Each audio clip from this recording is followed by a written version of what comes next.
Duel Review is brought to you by SpiderWolf.com.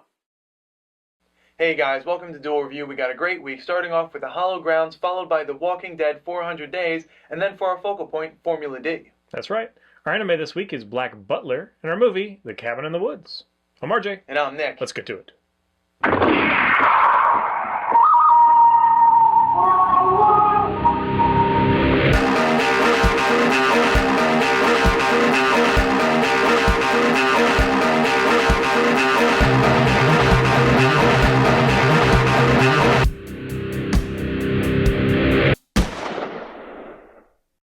Hey everybody, today is the 15th of July and we're taking a look at The Hallow Grounds. That's right, and this comic actually started in 1980 and was published by Humanoids, but the compendium, The Hallow Grounds, was a DC Comics, or they're the ones who published it, and it came out in, I think, 2002. Now, the writer is actually a former architect who's done a lot of work in that area. His name is Luke, and I'm going to get his last name wrong, and I apologize, is Luke Schuiter, S-C-H-U-I-T-E-R, and then the art is actually done by his brother, Francois. And this comic is, I guess, a surrealistic take. I mean, it involves this world, and it's a hollow world, and there's worlds within worlds, and it gets a little confusing, especially from that. But the basic premise of it, you know, the actual plot is fairly straightforward, with the exception of the very first couple of issues, because I think that's where he was really trying to feel himself out. And basically, the first book, and I should say that this went from issues to 3 books, and then the 3 books were put together to create the Hallow Grounds. So the first book, which I believe was called Carapaces, had 6 short stories in it, and only the last 2, I think, really carry over into the rest of the story. But really, the second to last one, the one about the fog cutter, didn't really. It's just mentioned later on. But Olive, the character of Olive in that 6th issue, or that 6th story, she's the one that you follow. So that's the first book. Then the second book is called Zara? And Zara is a little country, I guess. It's more like a grouping of female miners. So it's an all-female colony. They're all miners. And they have to deal with, first of all, Olive falls off of her world into their world, literally falls off, and she's kind of trying to understand their culture. Meanwhile, they haven't seen men in like forever, and they're like an entire generation without men, and so you have these men who kind of come in. So you're dealing with Olive trying to understand them, and then the men coming in, and that's pretty much the premise of the second book. And then you have the third book, which is called Negagon, and it's an palindrome. That's the word. It's a palindrome. So in that society, the Negagon society, everything kind of has to be symmetrical. So your name can't be Olive; it has to be Olivia Villo or whatever it would be.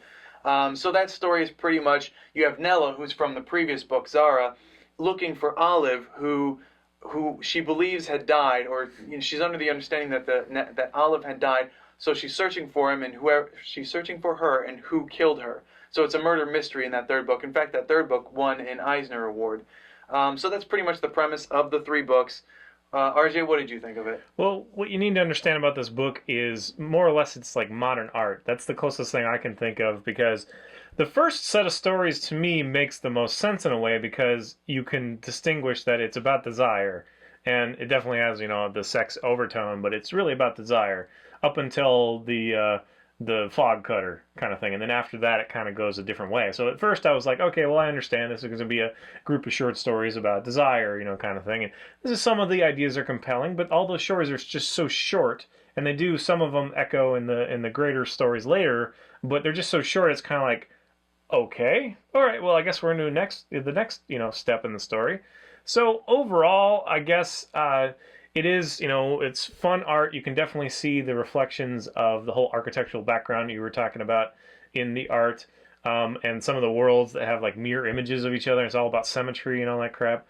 And then you got the I forget what they call it. There is a term for that, using the basic shapes of the body over and over kind of thing.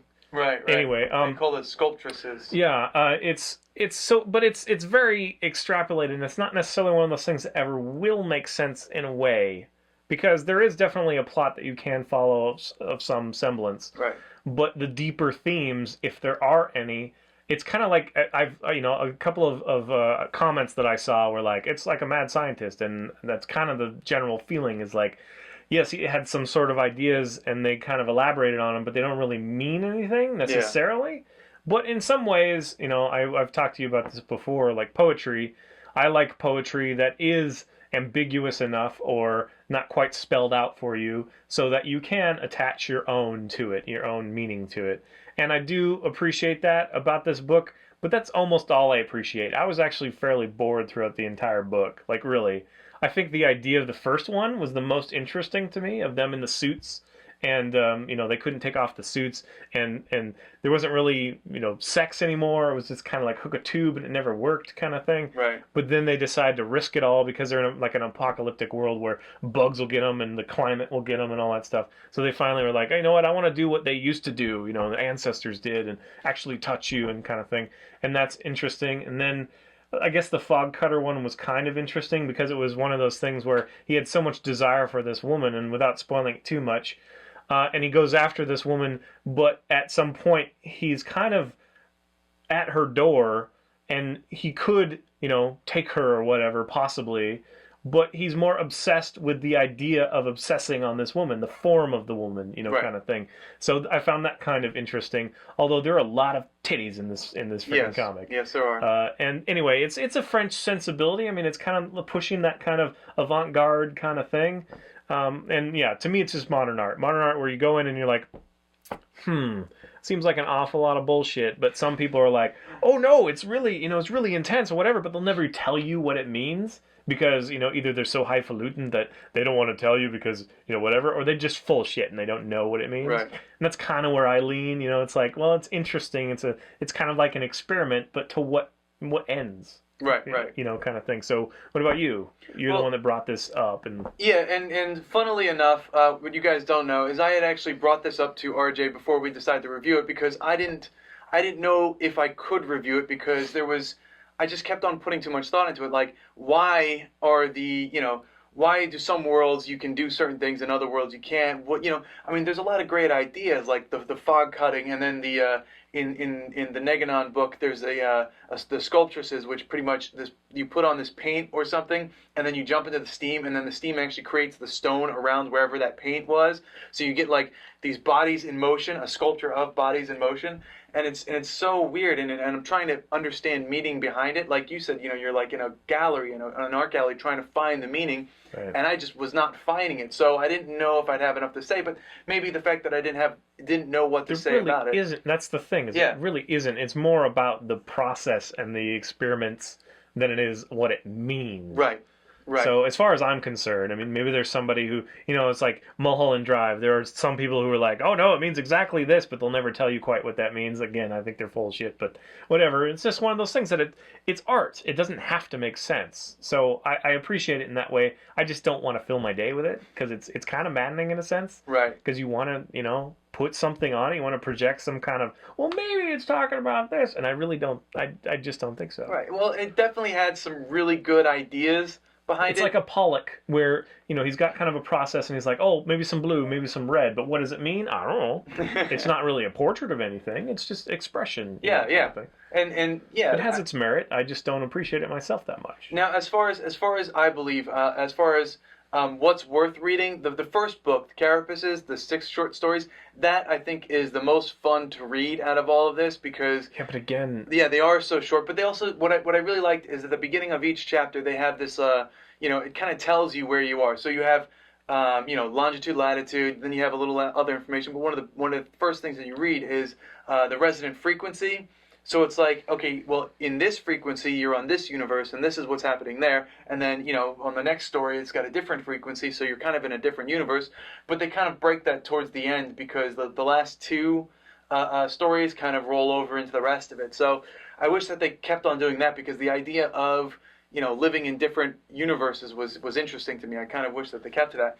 Now, the second book, which is Zara, the one about the all-female thing. That was less interesting to me. I didn't really care And for how it as much. fucking creepy is it of a world of men that just want to go and rape all the women in the other world? That's just fucking. There's too much sex in this stupid book. Yeah, yeah. But then again, it comes back with the third book, the Negagon, or whatever it is, and it comes back with that one, and that one was more interesting because it is this murder mystery. But even then, and I don't really understand why it won the Eisner Award. I'm assuming it's just because it was, avant-garde. But to me, the best of this book is in the very beginning. That kept my interest the most, and then from there I just kind of dwindled reading it. I would agree, but I would probably show our stripes as stupid Americans kind of thing, because those are the ones that actually kind of make sense. Like there's actually kind of a theme running behind them, kind of thing. Right. And then the rest of it's just kind of boom, bam, boom.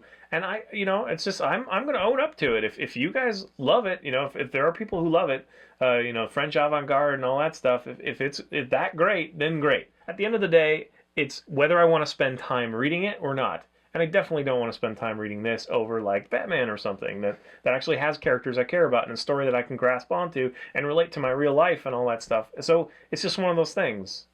Someday you just pick a side. Right. So I don't think that there's anything wrong with liking this book, and I don't think there's anything wrong with not liking this book. So that's my 2 cents. Right. Now, speaking from a strictly art perspective on my side, the art is amazing. I love the art. Now, remember, this was 1980 when the first issues started coming out, and so it's got that kind of coloring, and I love that coloring, just the way they do that. Plus, the gouaches and stuff. Yeah, it's a very French sensibility. It reminds me of all those like Art Nouveau posters and stuff. Yeah, exactly, and that's exactly what it feels like when you're reading it. Yeah. And there's just so much going on in the art. Like there was that one, the one scene that I love, and I forget which story it was, but basically you're kind of seeing things from the ground up, but like if the street wasn't there, you would see people's feet and the flats of their feet. It actually was glass, so that's what. Oh, was it glass? Yeah. Okay. Well, I liked that scenario or that perspective, like looking up like that. It was just so cool to see.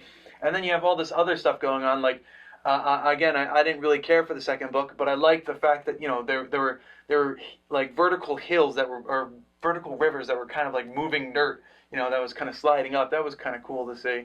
There's just art-wise, it was so much more fun than the actual story, in my opinion. I'm reminded a little bit of, and I'm going to kind of show my film background again, of 12 Monkeys, the original French film that was based off of, because it was just a strange kind of things happening, and there was a bit of time travel-ishness, but he was like in this I don't know, there's a bunch of taxidermy around. It was like some little mausoleum museum kind of thing. Anyway, so just all those films, all the Renoir films and all the just kind of the strange little slices of life, but extrapolated and just odd. That's kind of what it reminds me of. So I think it's a very French thing, although this is big in the UK as well, I believe, right? I believe so, yeah. Well renowned. So anyway, and he's really known for doing that. The not the illustrating brother, the writing brother. Yeah, Luke. Or is that the illustration guy? Luke is the writer. Francois is the artist. So I thought it was Luke that was the one that. Luke is the architect. Okay. Who went to writing, and he had done some art. But most of the art was done by his brother, Francois. So interesting. What would you recommend? I mean, I would say that if you're not interested in like exploring an avant-garde modernist kind of take on a comic, I would say skip it because it would probably make you irritated. Yeah, I could definitely see that. Although if you are looking for something a little less modern or, not mainstream, then yeah, I think you should check this out. More modern. This is way more modern. Yeah, I'm sorry. In theme and tone. More modern. Less mainstream, I guess, is what I was looking for. Don't really expect it to make sense. And yeah. If that kind of is like, oh, that's not a problem for me, then you might enjoy this book a lot. Right. Because there are a lot of people, there are some pretty hardcore fans of this genre and this artist. Yeah. So yeah. But again, I'm saying I'd probably skip it. I would say skip it unless you're very interested. Well, what about you? Are you going to ever read it again? I will never read it again. I think I might read it again only because I want to understand certain things that may not ever make sense. Good luck on that snipe on. Yeah. All right, guys. Well, that's it. Thanks for watching. Please subscribe to our YouTube channel and follow our great playlist. Game Lab's been a lot of fun. Yes, it has. And please leave comments. We love comments. And you can help support us by buying our wares at spiderwolf.com. That's right. T-shirts, a card game, art, print, short stories, and more. And if you're on Facebook, so are we. So find us and friend us, and I'll try and comment as quickly as possible. And you can also follow me on fisk37.tumblr.com. I'm blogging as characters and releasing updates to my Kickstarter. Doing a lot of things that I've been building up over 10 years. I'm slowly starting to leak them out there. So go check it out. If you like it, share it, support us that way. All right, guys. See you next time. Oh, no. Yes. Just a little secret to you guys. My eyes are getting a little bit better, so he's in trouble. Yes. He hasn't quite caught up yet, so...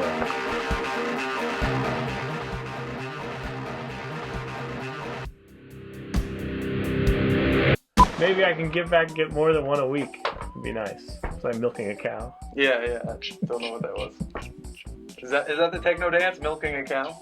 Yeah, I don't know. Techno dance. Farm baby. Okay. Okay, see ya. Yeah, they're still off, so I still see double, but they're not like a foot apart now.